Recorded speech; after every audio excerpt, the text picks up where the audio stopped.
గోలగోపాల పాలలేరా ఈ వేళ మాయమత్తు కమ్మిందిరో విచ్చావి చలిబాగా ఒళ్ళంతా తుళ్ళిస్తే పడలేకపోతుంటేనో అవునా రాధా మరి చెప్పవేమి గాథ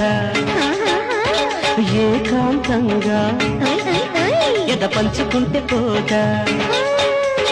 ఊరు వాడ చూస్తే ఏమంటారు అటు నిన్ను ఇక నన్ను లాగేస్తారు అర్ధరాత్రి వేళ అదును చేసుకొని ఊరి బయట కలుసుకుంటే తీరిపోద్ది తీపి బాగా